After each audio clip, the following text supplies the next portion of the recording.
নগাঁও জিলাৰ ঢিং অঞ্চলৰ শাখা মইনা পাৰিজাতৰ উদ্যোগত ঢিঙৰ শ্ৰী শ্ৰী জগন্নাথ মন্দিৰ প্ৰাংগণত যোৱা 12 জুলাইৰ পৰা অনুষ্ঠিত হোৱা বৰগীত খোল বক্তৃতা আৰু আবৃত্তিৰ 10 দিনীয়াকৈ অনুষ্ঠিত হোৱা কৰ্মশালাৰ আজি সফল সামৰণি পৰে।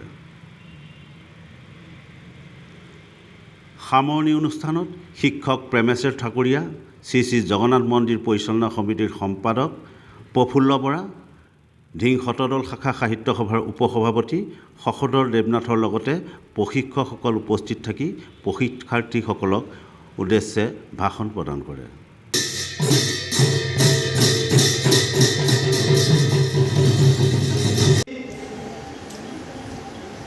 অনুষ্ঠানৰ শেষত প্ৰশিক্ষাৰ্থীসকলক একোখনকৈ মানপত্ৰ প্ৰদান কৰা হয়।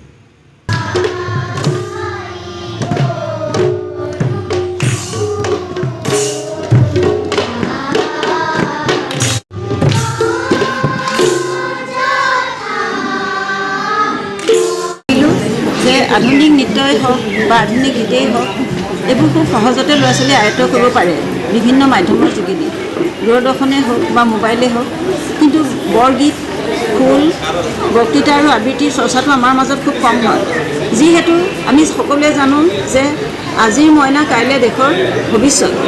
গতিকে আমি গছপুলিটোৰ আৰম্ভণিতে যদি আমি তেওঁলোকৰ মগজুত এই সত্ৰীয়া সংস্কৃতিৰ প্ৰতি তেওঁলোকক আমি আকৰ্ষিত কৰিব পাৰোঁ, তেতিয়া আমাৰ হয়তো অদূৰ ভৱিষ্যতে আমাৰ সংস্কৃতি কেতিয়াও বিলুপ্তিৰ পথলৈ নাযায়।